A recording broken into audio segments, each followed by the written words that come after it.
नमस्कार। आज हम देखेंगे मेंडल का प्रथम नियम जो फर्स्ट लॉ है मेंडल का, प्रभाविता का नियम यानी कि लॉ ऑफ डोमिनेंस। कुछ किताबों में मेंडल के दो नियम दिए रहते हैं, कुछ में तीन, कुछ में केवल लॉ ऑफ सेग्रीगेशन एवं लॉ ऑफ इंडिपेंडेंट असॉर्टमेंट होता है, लेकिन कुछ में यह थर्ड नियम जो होता है ये प्रथम लिखा रहता है, उसमें फर्स्ट नियम जो होता है प्रभाविता का नियम यह भी दिया रहता है, जिसे हम प्रभाविता का नियम कहते हैं ना। इसके बारे में हम देखेंगे और लेक्चर शुरू करने से पहले मैं बता देना चाहता हूँ कि इससे संबंधित पीडीएफ नोट्स हिंदी और इंग्लिश में आपको Telegram group GPP doctor Chauhan पर मिल जाएगा, वहाँ से आप डाउनलोड कर सकते हो। इसका लिंक नीचे डिस्क्रिप्शन में दे दिया जाएगा। और इसे शुरू करने से पहले एक बात और बता देना चाहता हूँ कि मेंडल के नियमों, तीनों नियमों को जानने से पहले कुछ टर्मिनोलॉजी जानना जरूरी है मेंडल के इस चैप्टर से संबंधित, जब ही आप इसे थोड़ा समझ सकते हैं। तो उस टर्मिनोलॉजी से संबंधित दो वीडियो में बना चुका हूँ, उन दोनों के लिंक नीचे डिस्क्रिप्शन में दे दिया जाएगा, जहाँ से आप इनको अगर देखना चाहते हो तो आप वहाँ से देख सकते हो। तो आइए हम देखते हैं। छोटा नियम है, उसके बारे में हम अभी जल्दी जान लेंगे क्या है। प्रभाविता का नियम क्या होता है? Law of dominance. इसमें मेंडल कहते हैं कि जब एक जीन के दो भिन्न एलील्स, कोई भी जीन है उसके जब दो अलग अलग एलील, यानी कि इसके मान लिया कैपिटल टी और स्मॉल टी, जब दो एलील्स, एक जीन के दो एलील, भिन्न एलील और एक साथ आते हैं, तो उनमें से केवल एक अपने प्रभाव को या स्वयं को अभिव्यक्त करता है और यह दूसरे के प्रभाव को सप्रेस कर देता है, मास्क कर देता है, दबा देता है। यह मेंडल का प्रभाविता का नियम कहता है कि जब एक जीन के दो भिन्न एलील्स एक साथ आते हैं, तो उनमें से केवल एक ही स्वयं को अभिव्यक्त करता है। जब हम कैपिटल टी और स्मॉल टी F1 लिखते हैं और हम देखते हैं कि इसमें केवल इसका प्रभाव, अगर ये लंबाई का है तो ये पौधा टाल दिखाई देगा, लंबा दिखाई देगा।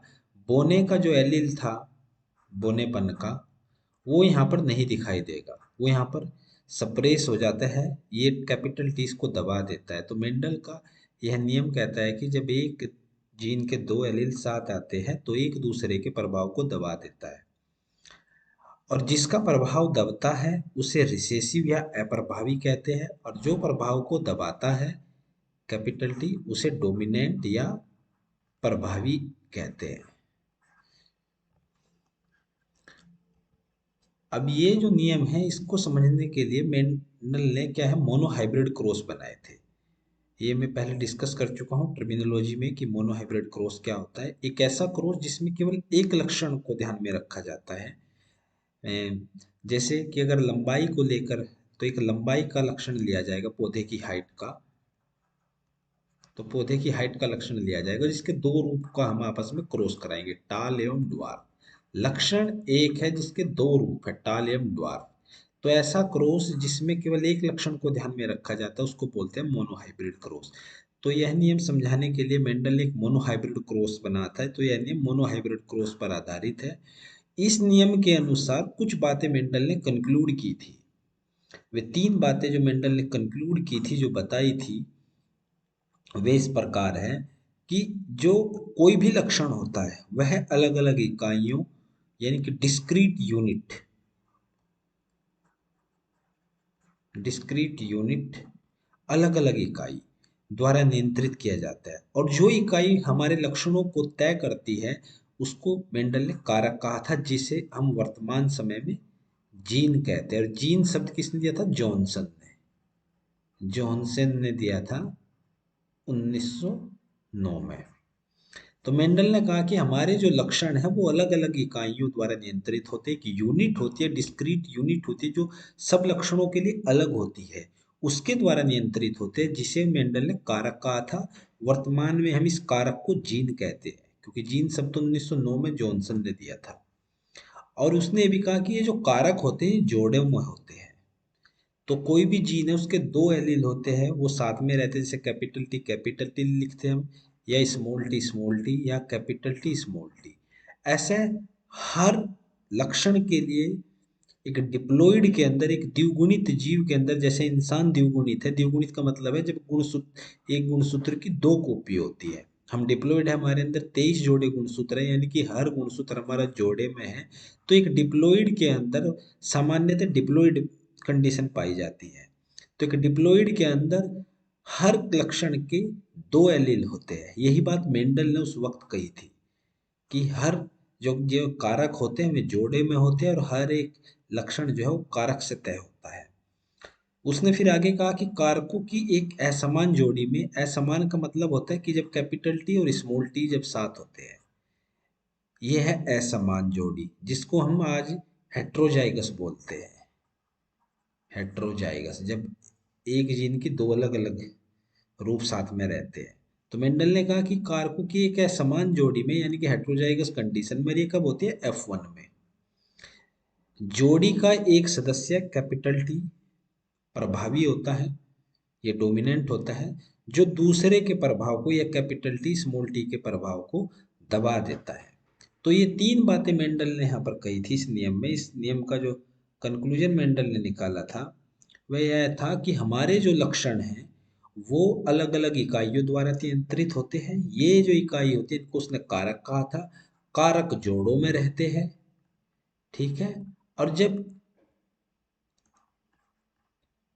दो असमान कारक एक साथ होते हैं जोड़ी में, तो एक दूसरे के प्रभाव को दबा देता है। जो प्रभाव को दबाता है उसको डोमिनेंट कहते हैं या प्रभावी कहते हैं। जिसका प्रभाव दबाया जाता है उसे रिसेसिव कहते हैं या अप्रभावी कहते हैं। ये नीचे इंग्लिश में लिखा है, जो बच्चा इंग्लिश में जानना चाहता है वो इंग्लिश में इसको पढ़ सकता है। अब इसमें उन्होंने क्या किया मेंडल साहब ने कि एक मोनोहाइब्रिड क्रॉस बनाया। इसको समझने के लिए एक मोनोहाइब्रिड क्रॉस बनाया। वैसे आगे इसमें अगले स्लाइड में दिया हुआ है। एक मोनोहाइब्रिड क्रॉस बना। मोनोहाइब्रिड क्रॉस का मतलब होता है जब कोई क्रॉस बनाया जाता है, एक लक्षण को ध्यान में रखकर बनाया जाता है, यानी कि हाइट को लेकर। पौधे का लक्षण है हाइट, जिसके दो रूप है, लक्षण एक ही है, रूप दो है। तो ऐसा क्रॉस जिसमें केवल एक लक्षण को ध्यान में रखते हैं, तो मोनोहाइब्रिड क्रॉस बना। इसमें हम एग्जाम्पल के तौर पे लेते हैं कि मटर के एक शुद्ध लंबे पौधे, ये टाल पौधा है, पौधे का शुद्ध बोने पौधे, बोना पौधा। शुद्ध का मतलब होता है होमोजाइगस, यानी कि दोनों एलील एक जैसे होंगे, उसको शुद्ध बोलेंगे। पौधे के साथ संकरण कराया, तो इनका संकरण कराया है। तो इन्होंने F1 में कैपिटल टी स्मॉल टी, क्योंकि कैपिटल टी जो है इसमें गैमिट कैपिटल टी बनेगा, एक टाइप का गैमिट बनेगा। इसमें स्मॉल टी एक टाइप का गैमिट बनेगा। ये दोनों गैमिट मिलेंगे तो F1 में कैपिटल टी स्मॉल टी आपका बनेगा। ये जो बनेगा ये टाल होगा। केवल यहाँ पर कैपिटल टी का प्रभाव दिखाई देगा, स्मॉल टी का नहीं दिखाई देगा, क्योंकि कैपिटल टी ने स्मॉल टी के प्रभाव को दबा दिया है। तो F1 में जितने भी पौधे आएंगे सभी लंबे आएंगे, ठीक है।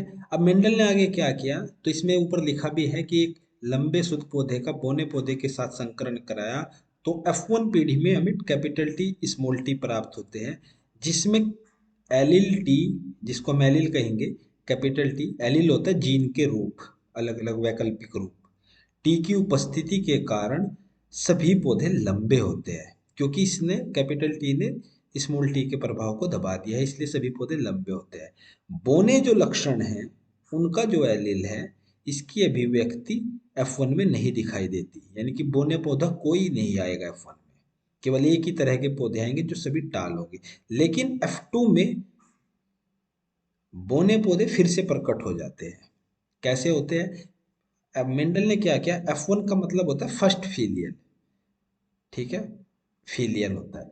इसकी अगर सेल्फिंग कराएंगे, जब सेल्फिंग कराते हैं तो सेम टू सेम यही जीनोटाइप हम लिख देते हैं। Capital T small T, capital T small T, दोनों की हम सेल्फिंग कराएंगे।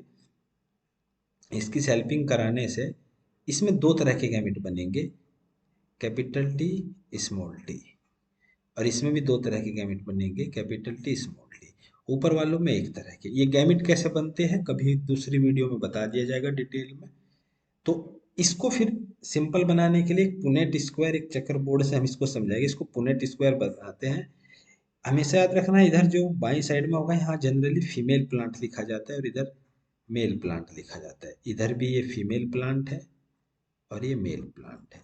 जनरली ऐसा होता है, लेकिन कभी कभी उल्टा भी लिखा रहता है। तो इसके जो गैमिट है उनको हम यहाँ पे लिख देंगे कैपिटल टी स्मॉल टी।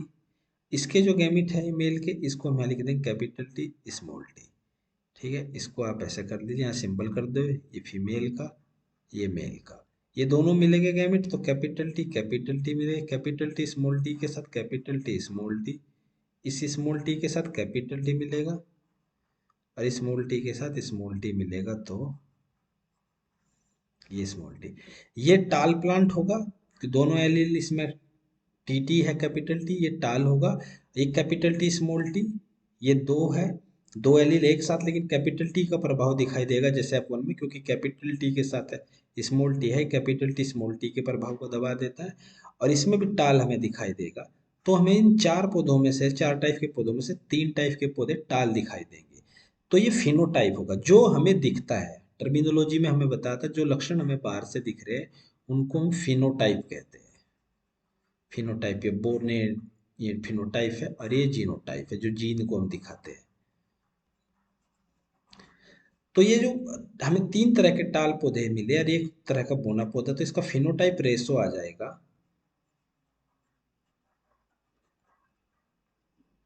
3:1। इसमें तीन टाल है और एक ड्वार्फ है। तो मेंडल ने जो बात कही थी कि जो ड्वार्फ का लक्षण है, जो F1 में नहीं दिखाई दिया था, सेकंड लाइन में जो लिखा है बोने लक्षण जो है ड्वार्फ का, ड्वार्फ यानी कि बोना, वो हमें F1 में दिखाई नहीं दिया, लेकिन F2 में प्रकट हो जाता है। ये F2 है। ये जो जनरेशन बनी ना हमारी F1 की सेल्फिंग के बाद, सेल्फिंग का मतलब होता है इसकी सेल्फ पोलिनेशन करा उसमें, एक ही पौधे का मेल फीमेल दोनों पार्ट लिए, तो ये F2 में हमें मिले तीन लंबे और एक बोना। तो ये जो बोना पौधा है ये F1 में नहीं दिखाई दिया था, लेकिन ये F2 में दिखाई देता है। और जीनोटाइप रेशो इसका आया, जीनोटाइप रेशो इसका आएगा, एक कैपिटल टी है, दो कैपिटल टी स्मॉल टी है, और एक स्मॉल टी है 1। तो 1:2:1, ये जीनोटाइप रेशो आएगा। ये ही आगे थोड़ा सिस्टेमेटिक वे में हाँ लिखा है, इसको देख लो। ये कैपिटल टी प्योर टाल प्लांट, ये होमोजाइगस प्लांट है, वही जो अब लास्ट वीडियो में आपसे बनाया, ये भी होमोजाइगस है, प्योर है। दो प्योर ड्वार्फ, प्योर का क्रॉस कराएंगे, ये गैमिट बन गए, जो इसमें है गैमिट बने। ये यहाँ पर गलत लिखा है, ये स्मॉल टी रहेगा यहाँ पर, है ना, स्मॉल टी। ये दोनों मिलेंगे तो capital T small T F1 में आ गए, सभी पौधे टाल हो गए F1 जनरेशन में। जब हम इनकी सेल्फिंग कराएंगे, यानी कि दोनों को एक जैसा, एक ही तरह के पौधे लिए जाएंगे, तो ये सेल्फिंग करने के बाद दोनों में दो तरह के गैमेट बनेंगे, इधर कैपिटल टी स्मॉल टी और इधर भी कैपिटल टी स्मॉल टी। दोनों के गैमेट यहाँ लिख लिया हमने, ये फीमेल के, ये मेल के। तो इस तरह से तीन तरह के तीन टाल प्लांट आएंगे हमारे इसमें। ये आ गए कैपिटल टी स्मॉल टी, क्योंकि इसने इसके प्रभाव को दबा दिया है। और एक ड्वार्फ पौधा है, जो मेंडल ने कहा था कि ड्वार्फ पौधा F1 में नहीं दिखाई देगा, लेकिन ये F2 में दिखाई दिया। जीनोटिपिक रेशो 1:2:1, ये इसमें आता है। अब क्रॉस जो हम बनाते हैं, थोड़ा सा ये आप ये देख लो क्रॉस बनता कैसे। दो पौधों में जब हम क्रॉस कराते हैं तो दो अलग अलग पौधों के पुष्प लेते हैं। जैसे ये जो पुष्प है जहाँ पर स्टिग्मा लिखा है, ये फीमेल पार्ट है। जिस पौधे का हम फीमेल पार्ट लेंगे जो क्रॉस बनाने के लिए, मान ली इस पौधे का हम फीमेल ले रहे हैं इसको, है ना, तो इसमें क्या करते हैं, इस पौधे के पुष्प में जैसे यहाँ पर दिखाया गया है, तो पुष्प के अंदर ये स्टिग्मा होता है फीमेल पार्ट, इसके मेल पार्ट को हम चिमटी से बाहर निकाल देते हैं क्रॉस बनाने के लिए, इसको बाहर निकाल लेंगे। दूसरा पौधा जिसको हम मेल लेंगे, मेल का सिंबल है, इसके जो एंथर है जहाँ पर पोलन ग्रेन हो गए, ये एंथर है, ये लिखा भी हुआ है एंथर, इनमें पोलन ग्रेन होता है। इसके पोलन ग्रेन को हम इसके स्टिग्मा पर छिड़क देते हैं, जिसको पोलिनेशन या परागण बोलते हैं। तो इसको इस तरह से क्रॉस किया जाता है। जब इसको करते हैं तो इसी को क्रॉस कहते हैं। इसका में जो फिर यहाँ पर जो बीज बनेगा यहाँ पर, वो F1 पीढ़ी को बनाएगा। ठीक है, तो ये दिखाया थोड़ा क्रॉस कैसे बनता है। और सेल्फिंग जब लिखते हैं हम कि F1 में सेल्फिंग की गई, इसमें कुछ नहीं करना होता। जो F1 का फ्लावर होगा इसमें इसको रिमूव करने की जरूरत नहीं है, सिंपल इसको हम ऐसे ही रखेंगे F1 का फ्लावर का, और इसका जो ये एंथर है इसी का इस पर पोलन ग्रेन डल जाएगा। इसके पोलन ग्रेन डालने की जरूरत नहीं होगी, इसी पुष्प का पोलन ग्रेन इस पर डल जाएगा, जिसकी जीनोटाइप दोनों की सेम रहेगी। इस तरह से क्रॉसिंग और सेल्फिंग की जाती है। तो इसमें याद रखना फिनोटिपिक रेशो 3:1 और जीनोटाइपिक रेशो 1:2:1 रहता है। अब इस नियम को मेंडल ने दिया था। मेंडल का कहना था कि जब दो एलील F1 में जो उन्होंने क्रॉस करा था, कि जब वे दोनों साथ आते हैं, दो अलग अलग एलील, तो केवल एक अपने प्रभाव को दिखाता है, दूसरे का प्रभाव दब जाता है। मेंडल ने ये बात कही थी।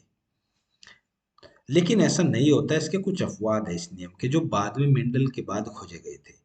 उदाहरण के लिए यहाँ पर 3 लिखे हैं: इनकम्प्लीट डोमिनेंस, ओवर डोमिनेंस, को डोमिनेंस। इनको आपको पता होना चाहिए क्या है। इनकम्प्लीट डोमिनेंस क्या होता है, यहीं पर जान लीजिए। क्वेश्चन पूछ लिया जाता है कि व्हाट इज इनकम्प्लीट डोमिनेंस। कि जब दो पौधों में हम क्रॉस कराएंगे, मान लीजिए इस लक्षण को न लेकर हम किसी दूसरे लक्षण के एग्जाम्पल से हम इसको समझते हैं। जैसे दो पुष्प में अगर आप रेड और व्हाइट में अगर क्रॉस कराओ, और इसका ये तो फिनोटाइप होगा रेड व्हाइट, इसकी जीनोटाइप हमें कैपिटल आर स्मॉल आर लिख दें। तो F1 में जो पौधा आएगा, इधर कैपिटल आर गैमेट बना, इधर स्मॉल आर, दोनों मिल जाएंगे तो F1 में जो बनेगा कैपिटल आर स्मॉल आर, दो तरह ये दोनों गैमेट मिल जाएंगे। तो इसकी मेंडल के नियम के अनुसार इसकी फिनोटाइप आनी चाहिए थी रेड, क्योंकि रेड व्हाइट के प्रभाव को दबा देगा। लेकिन इनकम्प्लीट डोमिनेंस के अनुसार F1 की फिनोटाइप जो आएगी, F1 जैसे दिखाई देगा, इन दोनों के बीच का कोई लक्षण आएगा। ना रेड आएगा, ना व्हाइट आएगा, ना इनसे बाहर आएगा, कोई इनके बीच का लक्षण आएगा। मान लीजिए पिंक आ गया, F1 पिंक आ सकता है। तो ऐसे क्रॉस में, जहां पर ऐसे लक्षण में जहां F1 की फिनोटाइप उसके दोनों पितरों से बीच की आती है, मध्य की आती है, उसको बोलते हैं आप इनकम्प्लीट डोमिनेंस। ये मेंडल के डोमिनेंस के नियम का अपवाद है। कभी कभी आप देखेंगे कि ऐसा भी होता है कि जब आप दो पौधों में क्रॉस कराते हो, मान लीजिए दो पौधों में आपने क्रॉस कराया, एक पौधे की हाइट है 10 फीट और दूसरे पौधे की हाइट है 4 फीट, और जब इसका F1 बनेगा, इधर कैपिटल टी गैमेट बना है, इधर स्मॉल टी, तो F1 के अनुसार, मेंडल के अनुसार F1 जो आएगा आपका capital T small T, Mendel के नियम के अनुसार या तो ये 10 फीट का आना चाहिए या ये 4 फीट का आना चाहिए। लेकिन ऐसा नहीं है। अगर ये 12 फीट का आ जाए या 3 फीट का आ जाए, यानी कि दोनों पेरेंट की रेंज से बाहर आ जाए, यानी कि अगर ये 12 फीट की हाइट का आ जाए, तो इसको बोलोगे आप ओवर डोमिनेंस।